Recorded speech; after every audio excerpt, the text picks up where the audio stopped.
En 1741 se produjo la mayor operación militar naval de la historia en aguas americanas.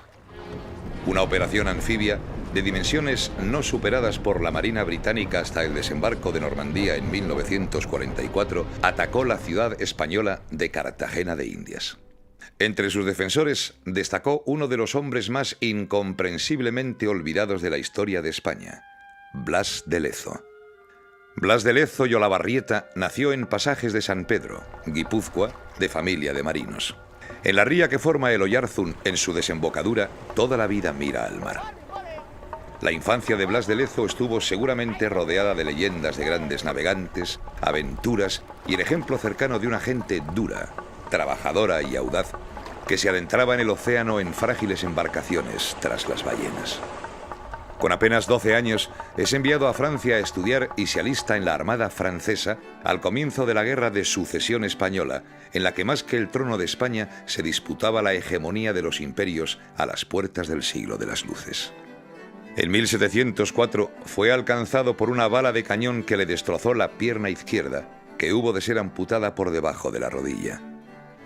Por el valor demostrado, es ascendido al alférez de navío y se le ofrece ser asistente de cámara en la corte de Felipe V. Lezo lo rechaza y se embarca de nuevo participando activamente en los eventos y combates de la sangrienta Guerra de Sucesión. Peñíscola, Génova, Barcelona, Tolón. En esta plaza, tras un impacto de cañón en la fortificación, una esquirla se le aloja en el ojo izquierdo, produciéndole la pérdida total de la visión de ese ojo. Tenía 18 años. En los combates de Barcelona, cuando tenía 25 años, recibió un balazo de mosquete en el antebrazo derecho, dejándolo lisiado. Con 26 años dirige una extensa escuadra que reconquista Mallorca. Un año después parte para La Habana, escoltando una flota de galeones. Su incorporación a las órdenes de Bartolomé de Urubizu en las costas del Pacífico le ofrece nuevas experiencias contra los piratas y contrabandistas. Con 34 años es ascendido a general de la Armada.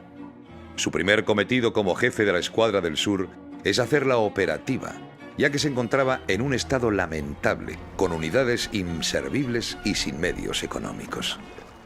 En 1731 vuelve al Mediterráneo. Tras una exitosa misión en Génova, para las arcas de la corona, participa brillantemente en la expedición de Orán, protectorado otomano de Argel. En 1734, Blas de Lezo asciende a teniente general y en 1737 es destinado a América como comandante de la escuadra de Cartagena de Indias para asumir la defensa de sus costas. El esplendor alcanzado por Cartagena en el siglo XVII y su importancia estratégica para la administración española de Indias la hizo ser objetivo de ataques de piratas y enemigos de la corona española. La necesidad de defenderla de los continuos ataques hizo que a lo largo de los años fuese fortificándose hasta convertirse en una ciudad fortaleza rodeada de castillos, fuertes y baluartes. La alianza de España e Inglaterra en las guerras contra Francia en el siglo XVII había hecho que los ingleses recibieran muchos beneficios del comercio con los puertos de la América española. La Guerra de Sucesión, en la que los ingleses tomaron partido, junto a los holandeses, por el bando perdedor, mermó sus privilegios. El Tratado de Utrecht, al final de la guerra, en 1713, palió sensiblemente este hecho con el llamado derecho de asiento, que estipulaba las magnitudes y formas del comercio permitido por España en sus colonias. Sin embargo, las limitaciones de este derecho eran continuamente violadas por los traficantes de esclavos y contrabandistas. La injerencia del contrabando británico en el comercio americano y la efectiva actuación de represión de los guardacostas españoles habían tensado las relaciones entre ambas potencias. En la Guerra Anglo-Española de 1727-1729, como respuesta al asedio de Gibraltar por parte de España, la Armada británica bloqueó Portobelo. La naturaleza tropical y el hacinamiento en las naves durante tanto tiempo diezmaron el contingente británico, falleciendo 4.000 soldados, marineros y oficiales por la fiebre amarilla y el escorbuto, sin efectuar un solo disparo. La incierta paz promovida por Robert Walpole era contestada en el Parlamento de Londres por los lobbies del comercio marítimo que lo acusaban de blando. El recuerdo doloroso de la muerte inútil de tantos británicos en el bloqueo de Portobelo era un arma arrojadiza perfecta contra la templanza del primer ministro. Ante la escalada antiespañola, Blas de Lezo se obsesionó con reforzar las defensas de la ciudad y la bahía. San Felipe fue rodeado de fosos y trincheras y mejorado con un hornabeque y plataformas en las que situar artillería. Entre los miembros del Parlamento, en la oposición, violentamente opuesto a Walpole, se encontraba el capitán Edward Vernon, un oficial naval que animaba la urgencia de una expedición contra las posesiones españolas en el Caribe, alardeando de que podía tomar Portobelo con solo 6 barcos. Para atizar el clima antiespañol, llevó a la Cámara de los Comunes a un capitán contrabandista que se llamaba Jenkins, que decía que en 1731 el capitán español León Fandiño, a la sazón en el servicio de guardacostas español en el Caribe, lo interceptó y, cortándole la oreja, insultó al rey británico afirmando que le haría lo mismo a Jorge II si se atrevía a hacer lo mismo. Una gran campaña mediática se desató hasta lograr una declaración de guerra contra España. Vernon fue comisionado y nombrado vicealmirante con las instrucciones de dirigirse al Caribe y atacar los intereses de la corona española en cualquier momento y de cualquier manera. Vernon llegó a Port Royal con 6 navíos. A mediados de noviembre puso proa con su flotilla a Portobelo. La lucha apenas duró 2 horas. Tras destrozar el fuerte, lo tomaron sin encontrar apenas resistencia. Vernon envió noticias a Londres, donde fueron recibidas con júbilo. La euforia fue tal que hasta se compuso un himno para la ocasión que todavía perdura: Rule Britannia. Mientras esperaba refuerzos determinantes en hombres y barcos, se dedicó a realizar acciones de castigo contra los puertos de la corona española. Entre otros, realizó 2 ataques a Cartagena, con la posible intención de tantear las capacidades defensivas de la ciudad. En 1740 se restableció el virreinato del nuevo Reino de Granada. El nuevo virrey era un teniente general del ejército español, Sebastián de Eslava. En abril de 1741, tras haber conseguido burlar la vigilancia de los barcos ingleses, llegó a Cartagena de Indias procedente del Ferrol con los navíos Galicia y San Carlos, además de 500 hombres en tropas de apoyo. En Jamaica, la flota británica se vio incrementada hasta constituir la mayor fuerza naval proyectada por Inglaterra hasta el desembarco de Normandía. Vernon, junto al comodoro Lestock y Challoner Ogle, comandaban las escuadras: azul, roja y blanca. Al mando de las fuerzas terrestres estaba el brigadier Wentworth, que reemplazó a Lord Cathcart por haber fallecido antes de llegar a Jamaica. Fueron avistadas las primeras velas del enemigo por Punta Canoa. Al día siguiente, una balandra enviada desde Santo Domingo por los franceses confirmó la alarma con la noticia de que se aproximaba una enorme flota a aquella plaza. Blas de Lezo pasó a residir a bordo del navío Galicia para disponer las medidas de defensa y se echaron las cadenas a Boca Chica para esperar los movimientos del enemigo. El día 15 se dejó ver toda la armada británica, que fondeó entre Punta Canoa y La Boquilla. Durante días, Vernon convocó varios consejos de guerra a bordo del Princess Carolina para establecer los términos del reparto del botín que esperaban conseguir en Cartagena. Mientras tanto, hicieron un amago de desembarco en La Boquilla con el seguro propósito de distraer la atención de los españoles sobre sus planes reales.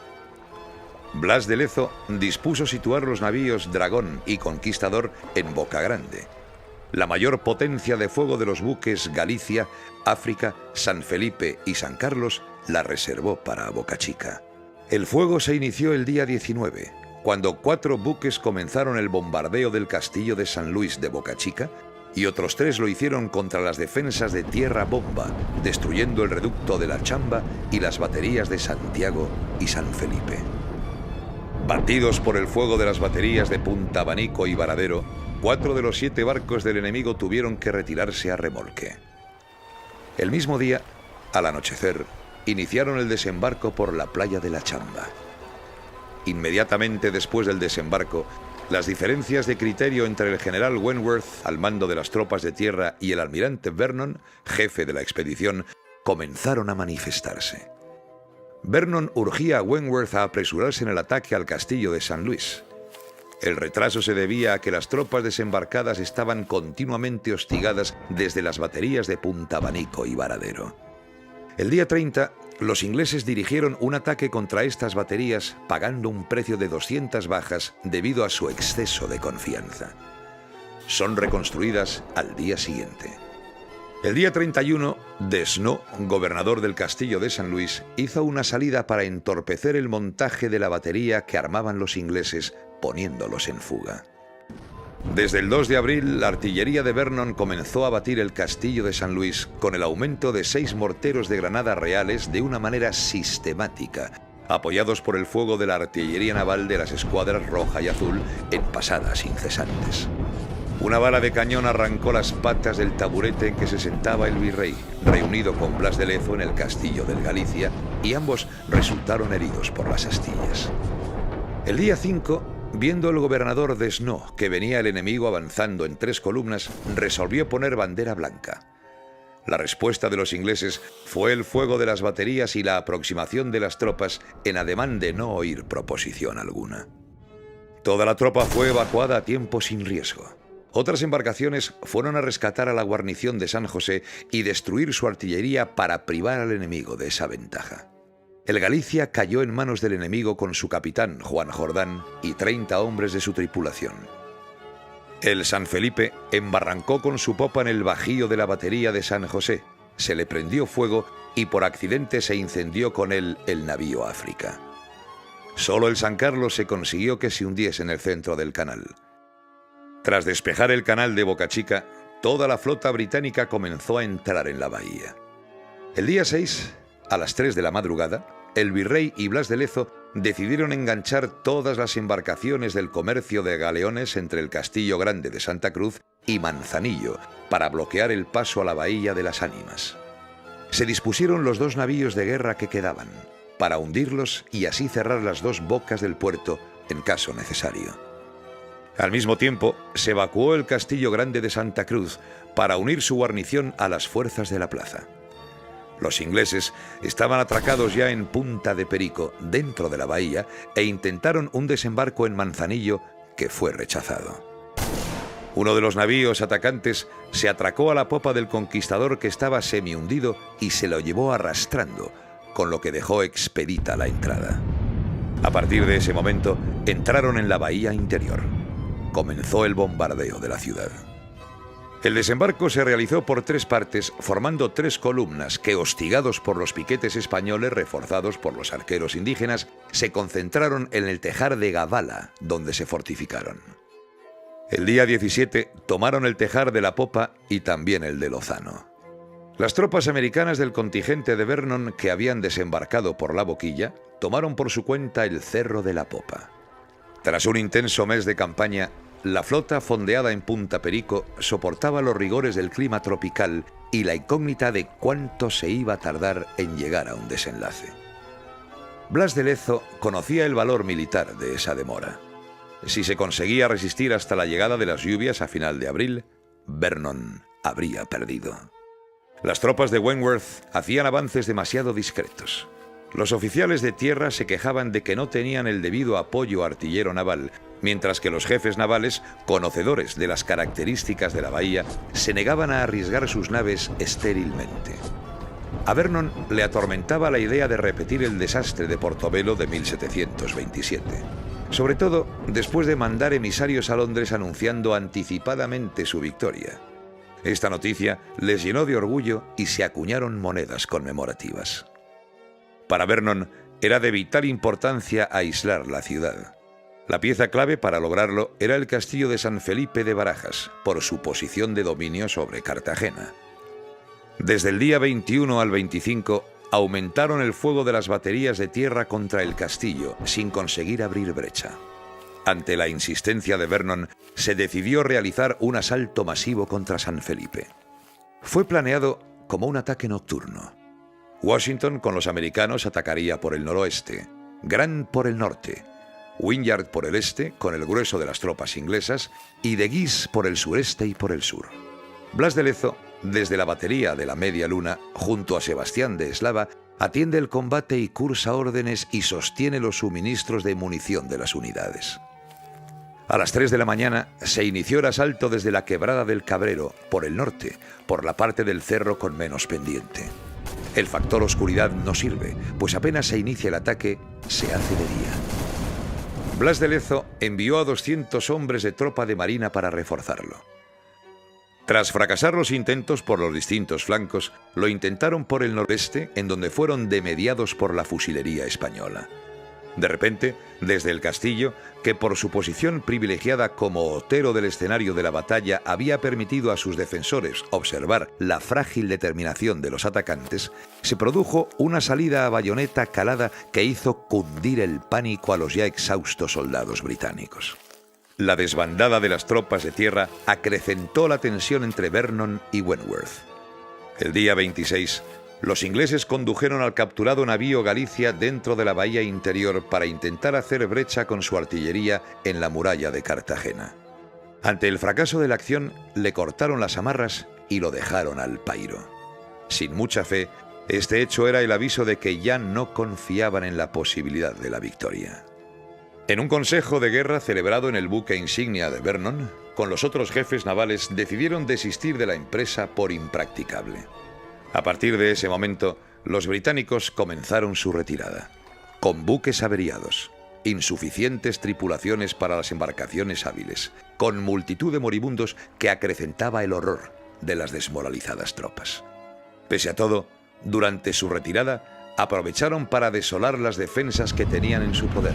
Acabaron de demoler el castillo de San Luis y el castillo grande de Santa Cruz. Cartagena estaba salvada.